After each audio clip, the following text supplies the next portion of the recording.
Kita akan lanjutkan materi untuk mata kuliah teori portofolio dan investasi ya. Kita akan bahas tentang baik dari pengertian maupun instrumen dari pasar modal.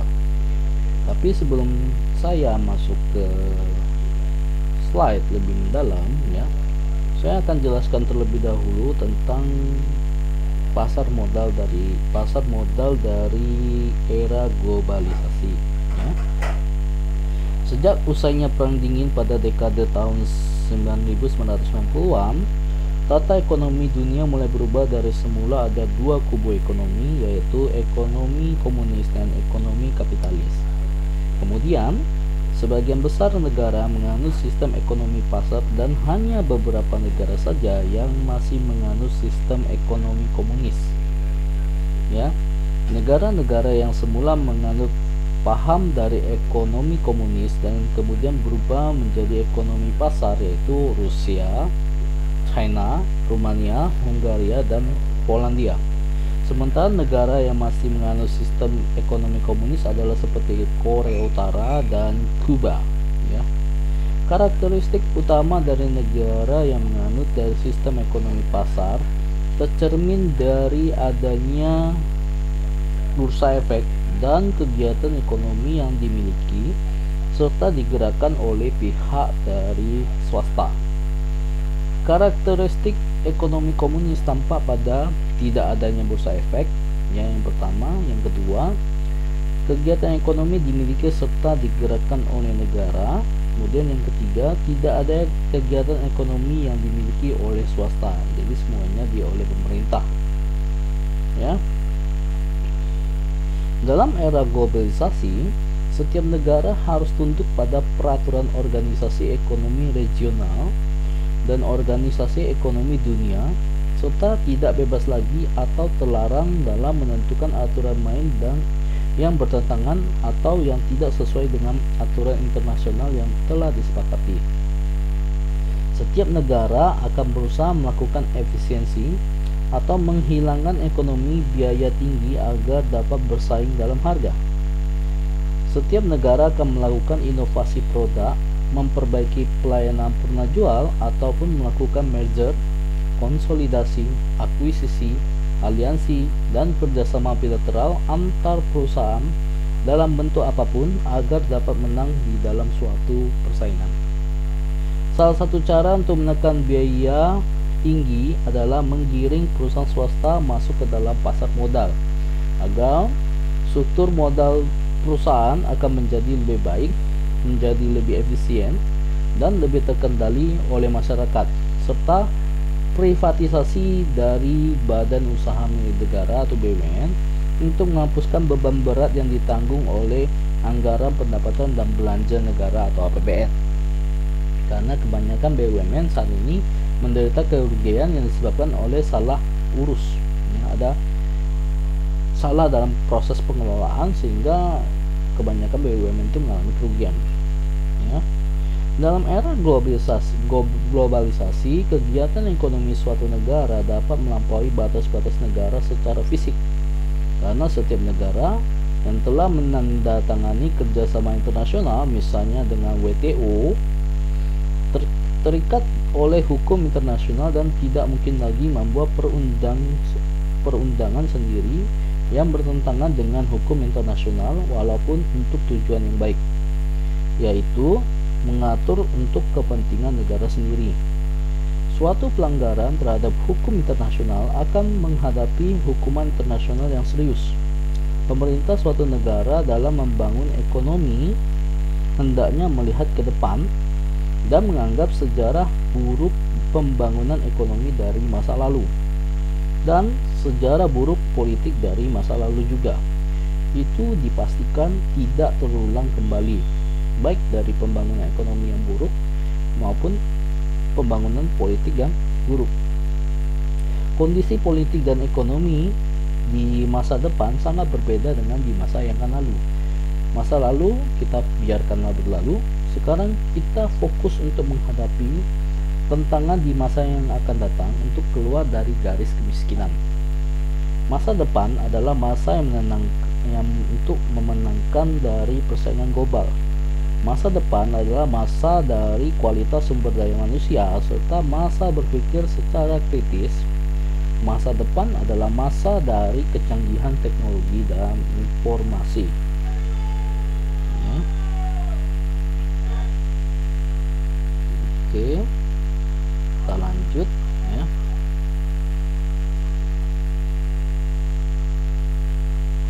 Baik, kita lanjutkan. Selama periode tahun 1959 sampai dengan tahun 1965, Indonesia menganut sistem ekonomi terpimpin, dalam arti ekonomi yang sifatnya tidak terbuka, terutama untuk ekonomi berdikari atau berdiri di atas kaki sendiri, sebutannya adalah berdikari, yang membawa kehancuran bagi perekonomian Indonesia yang tercermin di dalam kemelaratan sebagian besar dari rakyat Indonesia.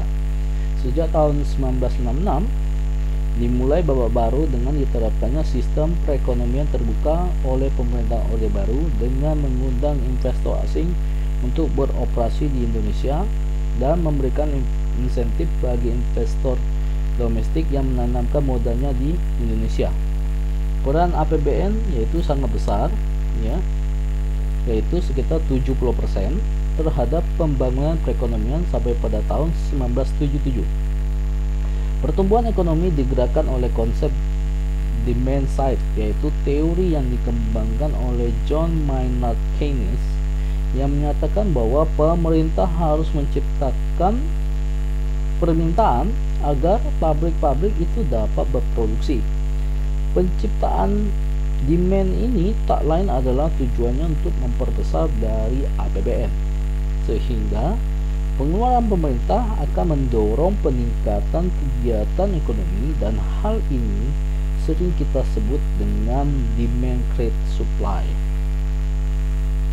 Setelah tahun 1977, peran swasta terus ditingkatkan sementara peran APBN dikurangi secara bertahap, sehingga peran swasta mencapai 70% dan APBN itu 30%. Kenapa hal ini dilakukan? Hal ini dilakukan karena pemerintah menyadari bahwa dana APBN yang dimiliki oleh suatu negara itu sangatlah terbatas, karena hanya tergantung pada penerimaan dari sektor BBM, dan sumber BBM itu bisa habis pada suatu saat. Oleh karena itu, konsep pembangunan ekonomi beralih ke pandangan Arthur Laffer yang berlawanan dengan Keynes tadi ya. Menurut Laffer, pertumbuhan ekonomi dapat dicapai dengan menawarkan inovasi produk atau yang biasa disebut dengan supply side. Perbanyak inovasi produk serta tawarkan, dan apabila cocok akan timbul dari permintaan atau supply create demand. Pendekatan Laffer ini lebih dinamis dibandingkan dengan pendekatan Keynes sebelumnya. Pihak swasta yang memiliki sifat-sifat dinamis ini sangat cocok untuk melaksanakan ajaran dari Laffer ini. Pemerintah Indonesia melaksanakan ajaran Laffer ini dengan mengaktifkan kembali kegiatan pasar modal pada tahun 1977, tepatnya di bulan Agustus, dengan meresmikan Bursa Efek Jakarta.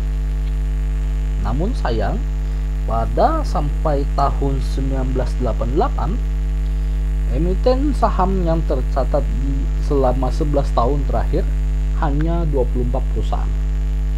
Ya.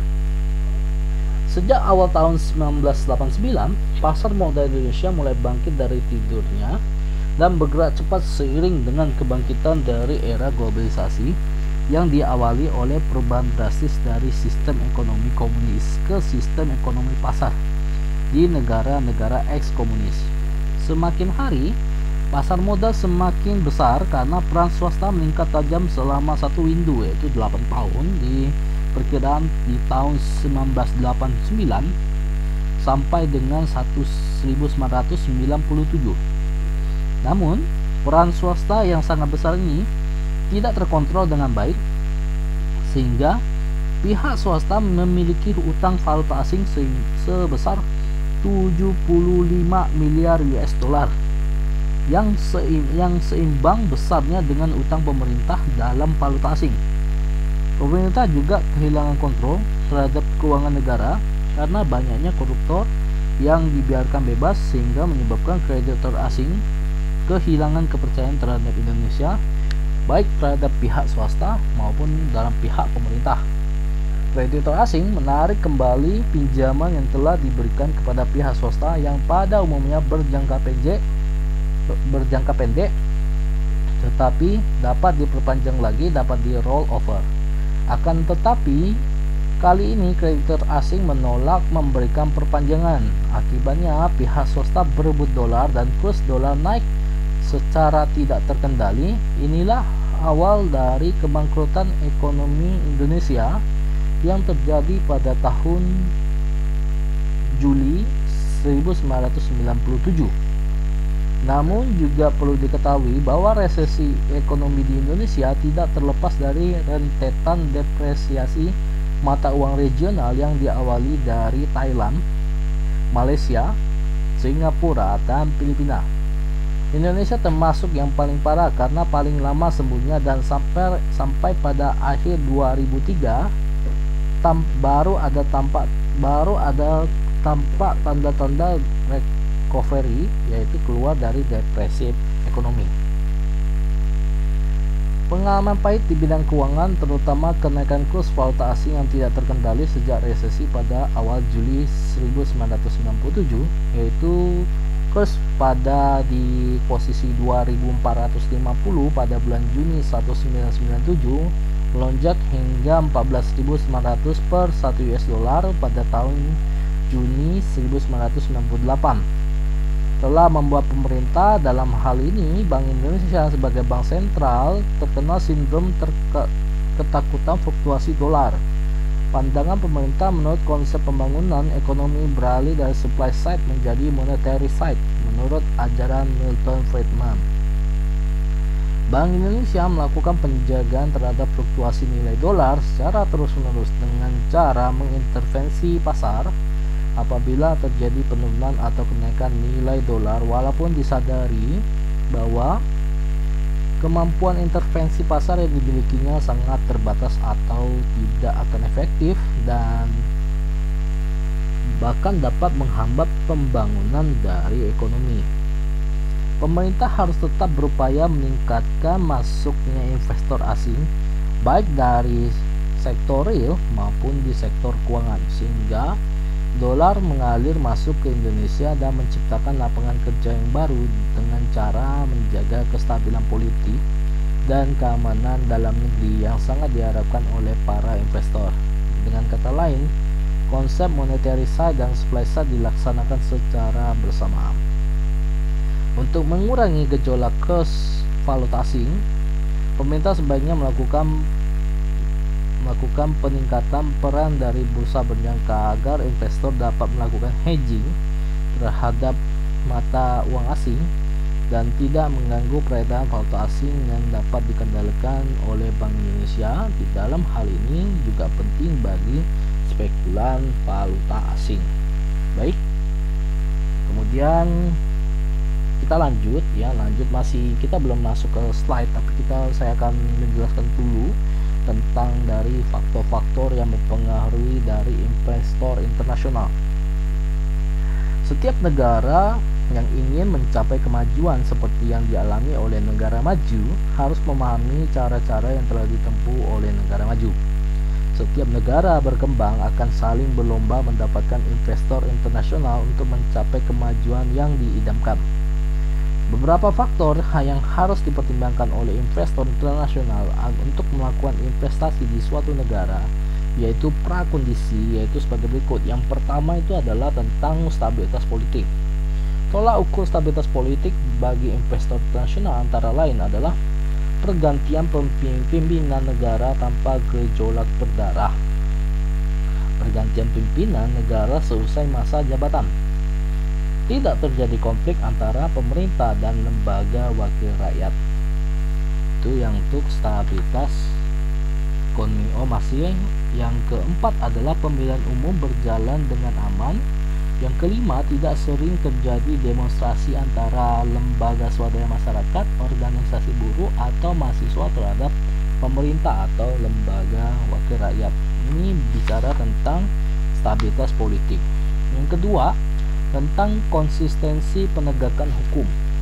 Beberapa indikator ini mencerminkan penegakan hukum yang tidak konsisten. Yang pertama adalah sering terjadi demonstrasi oleh lembaga swadaya masyarakat berlatar belakang hukum. Pergantian rezim pemerintahan dibarengi dengan pergantian undang-undang. Pemerintah baru membatalkan perjanjian yang dibuat oleh pemerintah sebelumnya. Membatalkan perjanjian internasional secara sepihak karena tekanan dari publik. Vonis hukum berkekuatan tetap selalu melalui tahapan yang panjang dan peninjauan kembali tanpa batas waktu, sehingga menjadi berkekuatan yang tidak tetap atau tidak ada kepastian secara hukum. Kemudian, revisi undang-undang dilakukan dalam tempo yang waktu sangat singkat. Ya. Kemudian yang ketiga adalah tentang sistem dan prospek ekonomi. Ya. Investor akan memberikan perhatian khusus pada hal-hal berikut ini bagi sistem dan prospek ekonomi, yaitu yang pertama adalah risk dari valuta asing, devisa secara bebas, kualitas pasar modal, fasilitas hedging, dan sistem ekonomi. Ya.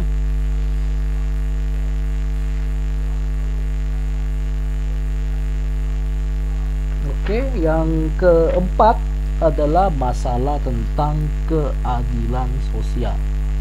Ya. Jarak antara kemakmuran dari anggota masyarakat yang kaya maupun miskin itu sangat mempengaruhi terhadap keamanan dari suatu negara. Apabila perbedaan yang kaya dengan miskin terlalu jauh, maka akan timbul namanya kerusuhan secara sosial yang dapat menimbulkan investasi di suatu negara tersebut menjadi tidak aman. Negara bertugas untuk mengurangi jurang perbedaan tersebut dan wajib berusaha untuk memeratakan kemakmuran dan keadilan sosial. Investor internasional lebih senang berinvestasi pada negara yang rakyatnya mengalami kemakmuran yang merata, karena keamanan investasinya lebih terjamin. Indikator ketidakadilan sosial tampak jelas di masyarakat. Maraknya perampokan, penodongan, pencurian, penipuan, perumahan kumuh, semuanya mencerminkan bahwa kondisi sosial masyarakat sangat rendah. Pada tahun 2000, sensus penduduk di Indonesia itu menyatakan bahwa 80% rakyat Indonesia itu sebagian besar tidak tamat SD, tidak tamat sekolah dasar, dan mencerminkan kondisi kemiskinan masyarakat secara luas. Tingkat pengangguran yang tinggi juga merupakan cerminan dari kemiskinan yang sering terjadi. Kondisi sosial yang rendah juga merupakan masalah bom waktu karena munculnya kerusuhan sosial yang lebih dahsyat yang dapat menghancurkan nilai investasi secara seketika. Investor internasional kurang tertarik memasuki suatu negara yang sebagian besar rakyatnya masih miskin. Investor lebih senang jika negara dengan rakyatnya itu sedikit yang menganggur, mempunyai rumah, mampu membayari sekolah anaknya, tidak ada minim kasus penodongan, minim kasus perampokan, minim kasus pencurian, minim kasus penipuan, minim kasus kerusuhan, dan minim kasus demonstrasi. Ya. Oke. Kita masih lanjut ya.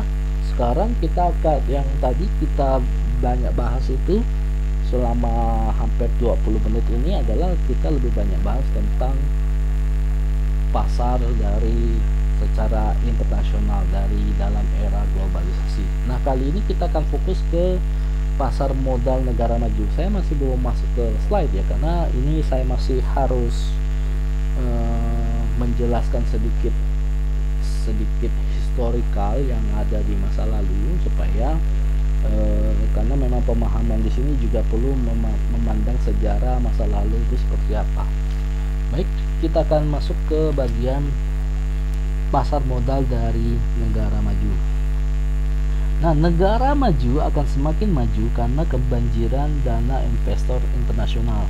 Hal ini terbukti karena sebagian besar pada dana investor internasional pada sampai akhir tahun 98 ya, tahun 1998, yaitu sekitar 93% berada di negara-negara maju, sedangkan 7%-nya itu dialokasi ke negara-negara berkembang.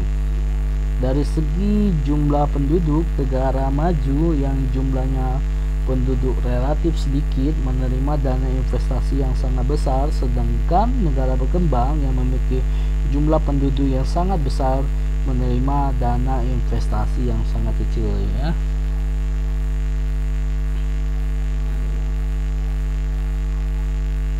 Baik, kita lanjutkan ya. Negara yang rakyatnya memiliki pendapatan per kapita yang tinggi berarti warganya potensial untuk menjadi investor.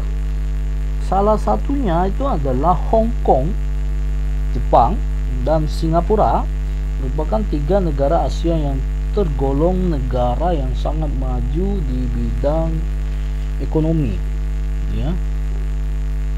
Kemudian kemajuan teknologi komunikasi telah membuka mata dari setiap negara-negara yang sebelumnya menganut dari sistem ekonomi komunis. Negara-negara itu melihat bahwa negara yang menganut dari sistem kapitalis mengalami kemakmuran yang luar biasa melalui tayangan-tayangan di televisi pada zaman itu. Negara-negara yang menganut sistem ekonomi komunis itu telah berjuang kurang lebih selama 70 tahun sejak masa revolusi pada tahun Februari 1917, tapi gagal dalam memakmurkan rakyatnya. Kemakmuran nyata yang dialami oleh negara-negara kapitalis telah mendorong negara untuk menganut sistem ekonomi komunis untuk beralih ke sistem ekonomi terbuka pada tahun 1990-an. Baik. Ya. Untuk sementara materi saya sampai di sini dulu ya, yaitu saya hari ini membahas tentang pasar modal di era globalisasi ya. Saya itu juga membahas tentang faktor-faktor yang mempengaruhi dari investor internasional. Kemudian saya juga membahas tentang pasar modal dari negara maju. Oke, untuk video hari ini saya sampai di sini dulu. Terima kasih. Selamat malam. Kalau ada yang kurang jelas nanti bisa ditanyakan di forum Google Classroom. Terima kasih.